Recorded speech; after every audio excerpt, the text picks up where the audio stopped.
Hi, Dr. Goodall. It's an absolute honor to talk with you today. Thank you so much for taking the time out to speak with us on behalf of National Audubon Society members, our staff and volunteers, and the folks tuning in to watch I Saw a Bird Audubon Spring Migration Show. First, let me introduce myself.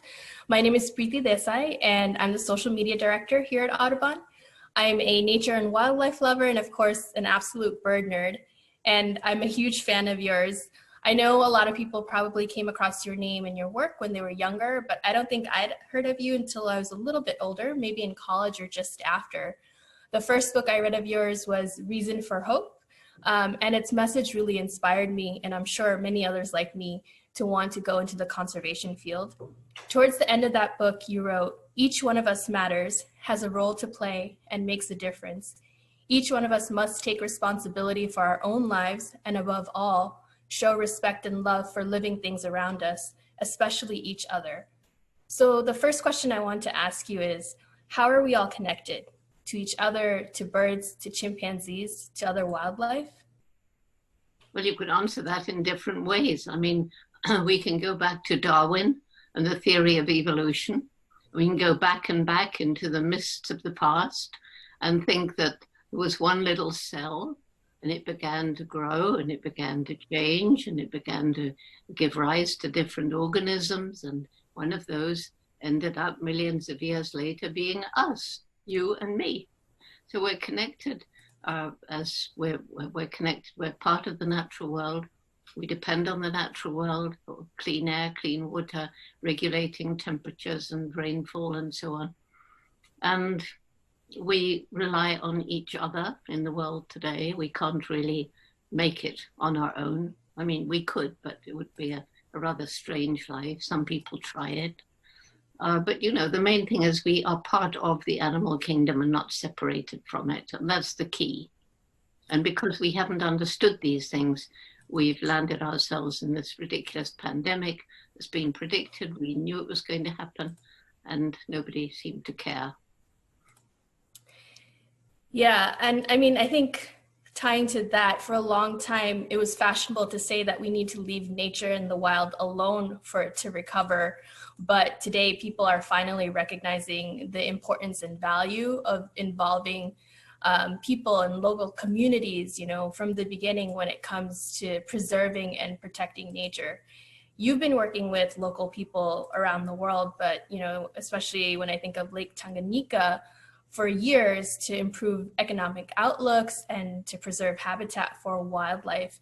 Can you talk about the importance of that work? Well, it all began back in 1986. 1986, I helped put together a conference in Chicago. And for the first time, we brought together I think it was about 7 different field stations studying chimps. I mean, when I began, it was just me. And it was basically to see how chimp behavior might differ from place to place, environment to environment. Did they have something like culture, which of course they do. But we also had a session on conservation. And it was absolutely shocking to see chimp numbers dwindling, forests disappearing. And I knew I had to try and do something about it. So I went to the conference as a scientist and I left as an activist. And I didn't really know quite what to do, but we got together a bit of money and went to 7 different range countries of chimps in Africa to learn more firsthand about what was happening, because I don't think you can speak really about something in a meaningful way if you don't have some firsthand experience. So I learned a lot about the bushmeat trade and about the snares.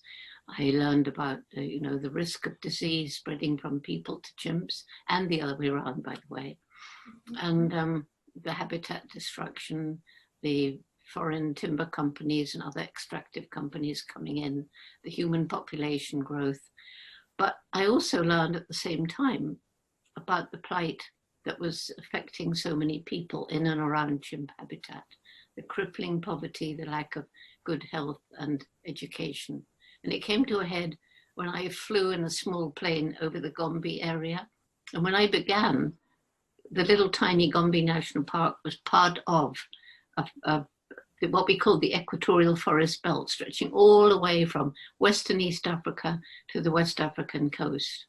1990, when I flew over, it was a tiny island of forest, surrounded by completely bare hills, more people living there than the land could support, too poor to buy food from elsewhere, struggling to survive. So that's when it hit me. If we don't do something to help these people find ways of living without destroying the environment, we can't even try to save the chimps. So we began the Jane Goodall Institute's program, Take Care, or Tukari as we call it, which is our method of community-based conservation. Started with a group of local Tanzanians going into the 12 villages around Gombe and asking them how they felt we could help them. And from that, it's developed into a really holistic program, including things like scholarships for girls to keep them into secondary education, microcredit programs based on Muhammad Yunus's Grameen Bank, watershed management, restoring fertility without chemicals. And it's now in 104 villages throughout virtually all of the remaining chimp habitat in Tanzania, and it's spread into 6 other African countries. And so it's working with the local people who now understand that protecting the environment isn't just about saving wildlife, it's their own future. Yeah, that's really, really important, really key. I like the whole idea of a holistic approach. I think there's a lot to learn from that, and I think we're still working towards getting better at that across the world. But I started it with somebody called George Strandon, and we met so much opposition. First of all, we tried to get a grant from the European Union, and they said, we don't give small grants like this. And we said, but we've got to test it out. We don't know if this is going to work. And of course, it wasn't this huge holistic thing, but it was. It was agriculture and forestry, agroforestry, education. They said, other people said, but you can't do it all. You've got to choose. We said, well, what's the point of educating a girl if she's going to die of dysentery because she doesn't have hygiene?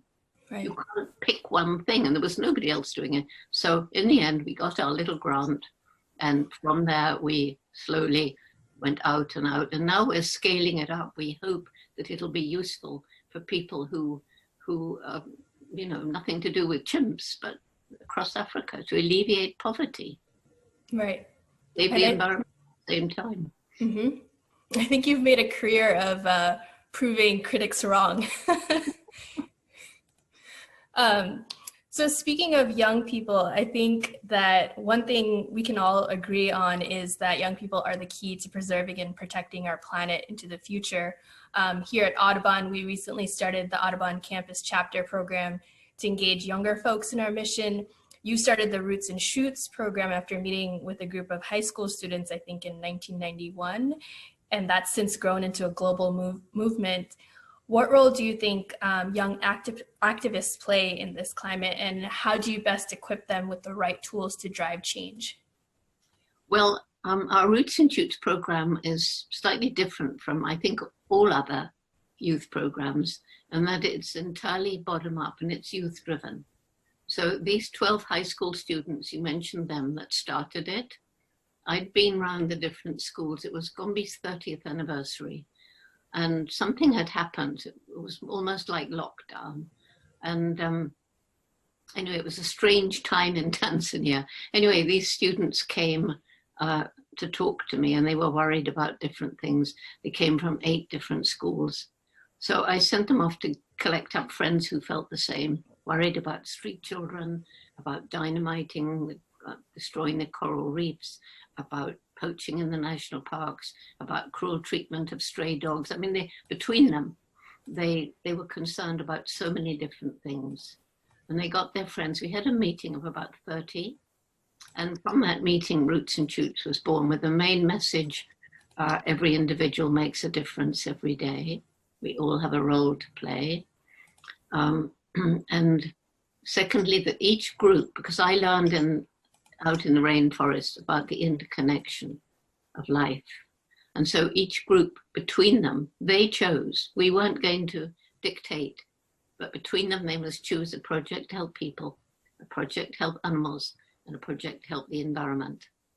And woven into this, as it developed, came, let's break down the barriers between people of different nations and culture and religion, and realize that more important than your language and the color of your skin and your culture is the fact that we're all human beings.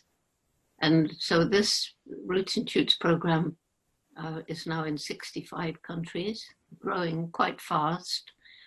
And it's kind of strange in this pandemic because, I should be now going and visiting the kids in some places, and of course I can't, but I can reach out like this. And in fact, I'm actually reaching more people, maybe not in quite the same way. So I'm busier than I've ever been in my whole life.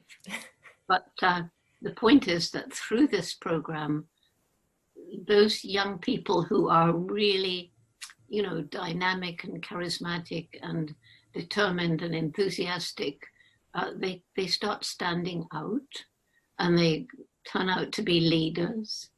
And people keep saying, we're creating leaders. Well, not everybody's going to be a leader. Not everybody wants to be a leader. What we're creating is a community of people who are compassionate, who care about each other, who care about the environment, who understand about animals. That's what we're doing. And what role do the leaders play? They inspire others to join the program. And because we're nonviolent, they're getting the right approach to try and change the minds of people in business and other, government and so on, to reach the heart rather than argue with the head. And I do that by telling stories. Yeah, the emotional component is really important, and that's how we get people to change their views. I also really like the fact that you said that not everybody is a leader, and that's okay. We all have different roles to play, and not everybody can be a leader, otherwise things wouldn't get done. Well, if everybody was a leader, they couldn't be leading because there'd be nobody to be led. Right, exactly. It doesn't actually make sense, does it?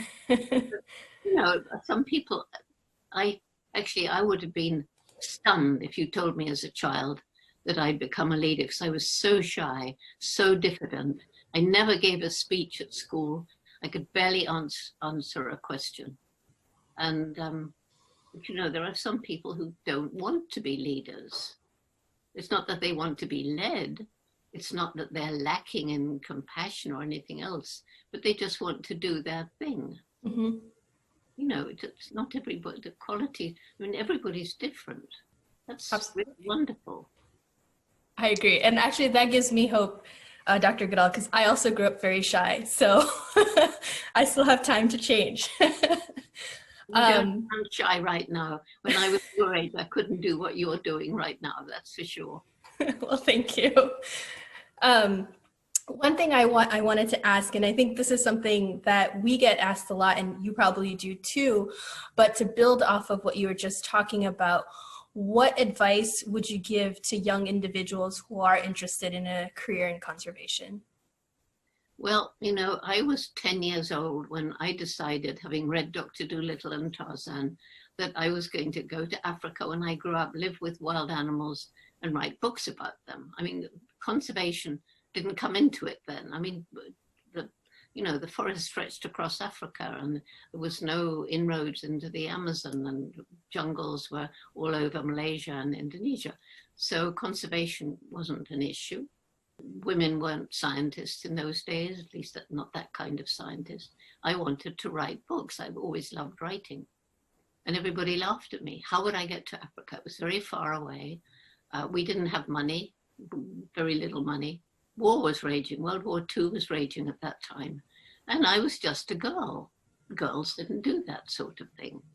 But my mother, she said, if you really want to do something like this, you're going to have to work awfully hard and take advantage of every opportunity if you don't give up, maybe you'll find a way to do that or something like it. And I think the big message here, which has been reinforced by what we've learned from the chimps over 60 years, is that the thing for parents is not to desperately push their child in a direction the child doesn't want to go, but to support what the child wants to do. And very often the child will change. I mean, a lot of little boys want to be engine drivers, but that fades away usually. I suppose it doesn't always, but usually they end up not being engine drivers.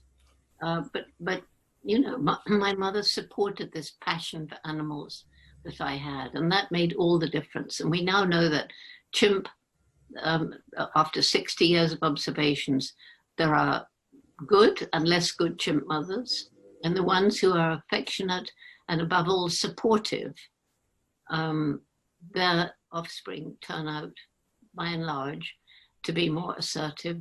The males get a higher position in the male hierarchy, probably sire more infants, and the females are better mothers.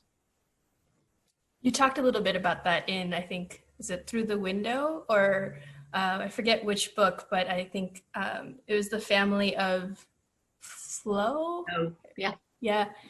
Yeah, that was it was really interesting to see generations, you know, from her being the grandmother and then her kids and their kids, Yeah. and how well they did compared to some of the other families. Absolutely. Well, you know, I'm just doing a reading of In the Shadow of Man to celebrate the 60th year of Gombe, because that was the first book I did. And I've nearly got through it now. And we're illustrating it, so it's going to be fun. I mean, it's very nostalgic. I'm going back, and I had to do a chapter on death and the polio epidemic, and I could hardly get through it. Yeah. Well, I'm looking forward to that, and I think I'll have another book to add to my collection once that's out. We sort of talked about this when we first met today, but given all of your travels and all the people you've met, I was wondering if you have any objects that you carry with you to remind yourself of the resilience and hope that people embody. No, you know I have, don't you? I mean, you know, I've got Piglet, and I've got Ratty, and I've got Cow, and I've got Octavia, the octopus. They've all got stories. And then above all, I've got Oopsie. He's always hiding, Mr. H. Mr. H has been with me in 66 countries now, and he's 28 years old. So, yes, I was hoping to meet Mr. H. Mr. H. Unfortunately, you can't touch him, but if you do, the inspiration rubs off. So you can virtually touch him. Yes, that's wonderful.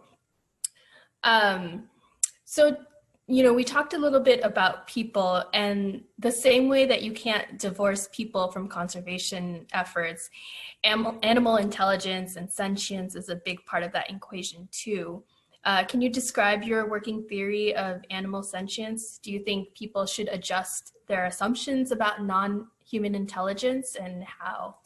Well, people are. When I'd been 2 years with the chimps, never having been to college, I got to Cambridge University because Leakey said I had to have a degree, and there was no time for an undergraduate degree. He got me a place to do a PhD. I was really nervous. You can imagine, I'd never been to college. Mm-hmm.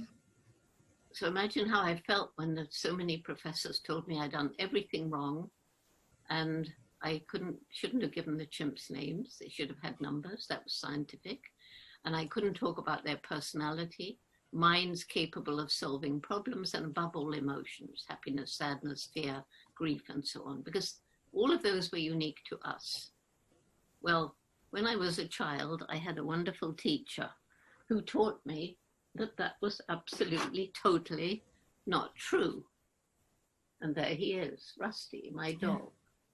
You can see him, right? Yes. Yes. Well, if you share your life in a meaningful way with any animal, you know perfectly well the professors were wrong. I can't think they believed it, but they didn't know how to prove sentience. They didn't know how to prove emotion or personality, which you can now study. Mm-hmm. And it was thanks to the chimpanzees, because they're biologically so close to us, sharing 99% of their DNA. And the Geographic sent Hugo, my first husband, who made the Geographic documentaries. So when my descriptions in Hugo's film came out, the scientific community had to start rethinking. So I was actually taught, or told rather, at Cambridge that the difference between us and all other animals was one of kind, not degree, kind. But the chimps helped to bridge that imaginary line. And that opened the way for all other animals. So we now realize we're part of and not separated from the rest of the animal kingdom. So the reason I carry some of these little people, Ratty, for example, rats turn out to be amazingly intelligent. And if you Google 5 smart rats, you get a lot of little videos coming up. So ignore the one that says how to kill smart rats, but look up the 5 smart rats who all have names, and they do the same sort of agility tests that dogs do. It's amazing. And they're very popular pets. And then this is Piglet. And pigs turn out to be as intelligent as dogs, in fact, more intelligent than some. And again, something to Google is not Picasso the artist, but Pigcasso. And there is Pigcasso. See her? Yes. Like that. And you can see how happy she is, smiling. And her paintings are selling for more than $500. And she was rescued from slaughter. And when I want people to understand the cruelty of the factory farms, rather than show them ghastly, awful pictures, which makes people shudder and turn away and they don't want to think about it, I show them the video that you get if you Google Pigcasso. And then I've had so many people say, oh, I wish you hadn't shown me that because I can't eat bacon again. And I say, well, why do you think I showed you? You know, cow is again talking about the factory farms. And cows, if they're allowed to live quite long lives, they have very close bonds with their calves into adulthood, if they're allowed to. And of course, in the factory farms, the babies are torn away from them after a few minutes, so they go on endlessly making milk. So cow helps me when I'm talking to children to say, you know, to feed all these billions of poor animals, we have to destroy environments to grow grain. And then we use lots of fossil fuel to get the grain to the animals to the abattoir, the meat to the table. We waste water changing vegetable to animal protein. And in addition to that, during feeding, food goes in here. And then I say to the kids, gas comes out the other end. So they all giggle because you need to bring some humor in. That's methane. And that's the most virulent greenhouse gas, but luckily not as frequent as carbon dioxide, which of course comes from fossil fuel. So those are the reasons I carry these people around with me. So people begin to understand we really are part of the animal kingdom. And for young people wanting to study animals, I think it's the most exciting time ever because, gosh, we find insects are intelligent. We find trees can communicate with each other. You know, it's a really exciting time. The sort of boundaries are being broken down. Yeah, absolutely. And, you know, speaking of animal intelligence, there's a lot of bird species and bird families that show a lot of intelligence and emotion. I was just speaking with an author of The Bird Way, Jennifer Ackerman, who's done a lot of research into bird intelligence. We talk about corvids and, you know, funerals for their dead and things like that. So, and parrots too. Right. Parrots, you know, I know one parrot who was not taught to speak, but the person just gave him was 24. Just talk to him like you would talk to a child. And that parrot in Kisi is absolute. I've met him several times. And he's extraordinary. I mean, he really is. Yeah, it reminds me also of the story of Alex, the parrot. I just read that book fairly recently, and how much he taught us about animal intelligence, and appended the idea of bird brains, right? Where bird brains are actually intelligent. It's not an insult, it's actually a compliment. Well, the thing that really bust open the craziness of talking about people stupid having a bird brain was these two Caledonian crows who, when their wire with the hook broke when they were trying to get a peanut out of a tube, one of them must have been a lot of frustration, but bent the hook. So the scientist said, "Oh, that was an accident." Well, if it was an accident, the next day, immediately the bird had learned. And anyway, how can it be an accident to use your beak and your foot to bend a hook? It's not an accident, really. And now they find that crows, can go 8 steps back, starting here, to get the reward there. It's amazing to watch. Absolutely amazing. Yes, we clearly have a lot to learn. The first time I met this Parrot and Kesey, his partner had been telling him about me, that he's going to meet Jane. She showed him a video. So when I walked in, and Kesey was sitting up on top of his huge cage, not in it, on it, where he likes to be above everybody. I looked down, I felt a bit stupid, and I said, "Hello, Kesey. I'm so pleased to meet you. I've heard so much about you." And he looked down and he said, "That's Jane. Got a chimp?" Wow. Yeah, there's no denying the intelligence, I think. Speaking of birds, I think this is a simple question, but one I'm sure many of our viewers are wondering. What's your favorite bird, Dr. Goodall? My favorite bird? Well, I think it just has to be a robin, because, when I was little, I had robin who came and nested in my bookcase. But the second is the wagtail. I love wagtails. They're just so cheerful with their silly little wagging tail. I meet them all over the world, different species, but they're lovely. They're fun. Black robin of Australia is a fantastic little bird. Yeah. It's really interesting with robins too, because we have an American robin in the US, but it's actually a thrush, and it's very different from all the other ones. So when I was fairly new to Audubon and fairly new to the world of birds, I was given an opportunity to visit Nebraska to see the sandhill cranes during their migratory stopover in the spring on their way to the nesting grounds in the north. That trip was probably one of the most incredible experiences of my life. While I was there, I learned that you've been going back to see the crane migration for almost 2 decades. What keeps you going back year after year?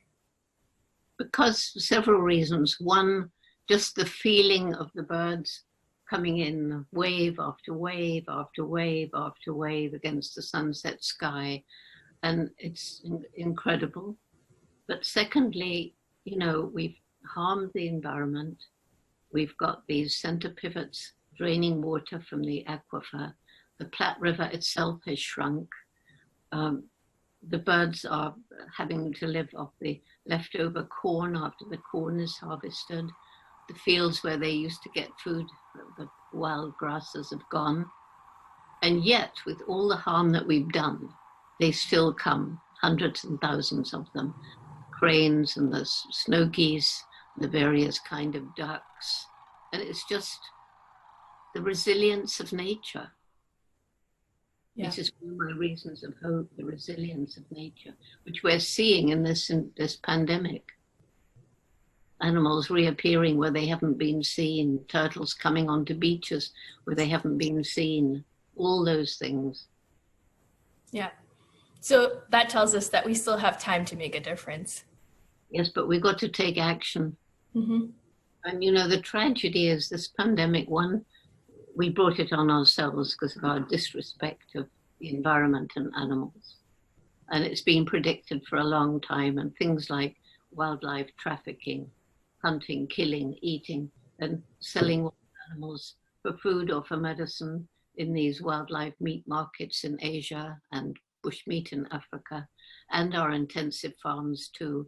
It's crushing animals together. It's the perfect environment for a disease to spill over, a virus or a bacteria, virus in this case. And so this pandemic's been predicted, but nobody's really bothered much. And I'm hoping that there must be millions of people who live in the big cities. For the first time, they've had the joy of breathing clean air and looking up and seeing the brightness of stars in the night sky. And I just pray there's a groundswell of people who, I mean, yes, the economy will be started up again, and certain leaders are dying to just open up the coal mines and all these other polluting things and get back to business as usual. But I'm just hoping there's a sufficient groundswell that grows until there's enough people around the world who say, no, we don't want business to operate this way. We don't want our leaders just to allow it to happen. We want to stop this unhealthy relationship between business and government. Right. And I mean, I think even here in the US, and I'm sure around the world, in the UK and other places, we see people connecting to the nature that they see even outside their window. You know, a lot more people are going bird watching. So hopefully that emotional connection that they're building leads to some of that change that you're talking about. Yes, and of course we encourage children in Roots and Shoots. Part of it is, you know, going into nature. If a lot of inner city kids can't, but there's probably a little park near them where there can be a school outing arranged, or they can create some green in a little patch in their yard, or even in their classroom. And because connection to nature for children is so important for their good, healthy psychological development. Absolutely. Thinking of, well, going back to something you were saying earlier, you know, we talked about how you've been known to think outside the box your whole career, especially when you were studying chimpanzees and correctly analyzed that they were using tools. How has thinking outside the box helped your approach to conservation? Well, I think my approach to conservation, people tend to be conserving a species. And I'm conserving individuals within the species because, you know, think of those sandhill cranes, the millions of them. But each one is an individual. And when you start thinking of what we're doing, and then you get some, you know, conservation organizations saying, well, you can cull that many and still have a healthy breeding population. But it's like sports hunting. Or we'll just take out the ones who are post-reproductive. They're individuals with their own lives. They may be playing a really important role in their society, like elephants, where the old ones, they are the ones who remember where the water holes are in a drought. And all that knowledge, which should be passed on, is bang, just to stick their heads on a wall. And who's going to learn anything from sticking a head on the wall? Or killing them to get money from their tusks. There's a lot of education that we have to do. So in conservation, it's not, to me, not just about the species. It's about all those living, intelligent beings that we're just disregarding. Yeah, and, you know, I think that to me brings up a feeling that I struggle with, and many of my colleagues in the conservation and environmental fields struggle with, the feeling of powerlessness. When we often hear from our viewers that they're unsure where to start when these issues are so big. Do you have any advice to share? Yes, I think people, you know, if they just kind of relax and leave their minds open, they'll find out what is the thing that really turns them on. What do they really want to do? And I think the media is responsible for a lot of the feeling of helplessness because they're so keen to give all the bad news. And we have to know the bad news. But there isn't equal time or even quarter time given to the amazing things that are going on, the extraordinary stories, like the black robin I mentioned was down to 2 birds, just 2. one fertile male and female. And now there's over 500 black robins on 4 islands off Australia. And, you know, there are people doing extraordinary things. There are places we utterly destroyed, which can once again support nature. And hopefully this pandemic is giving people an idea of the resilience of nature. But we need more good news stories to inspire people, to make them feel it's not hopeless, but we need enough inspiration and enough people to take action now, because the window is closing. Right. I think that's really helpful. And that's one thing in my job, you know, as a social media director, we do try to tell these stories and try to tell the stories of all the good things that are happening instead of just focusing on the bad things. So share more good stories. I'll remember that. And then, you know, you have to pick the bad stories where hundreds and thousands of people writing letters can actually make a difference. Mm-hmm. But also the consumer. It's no good moaning about the way a company conducts its business if you continue to buy their products. We have but you know, for all of these different things, we've got to first alleviate poverty. Because when you're really poor, you're going to buy the cheapest. You can't afford to worry about how it was made and did it harm the environment or animals. Or you're going to cut down the last trees and fish the last fish in your desperation to feed your family. So, you know, we use our unsustainable way of living and do with less. It was Mahatma Gandhi said, the planet can produce enough for human need, but not human greed.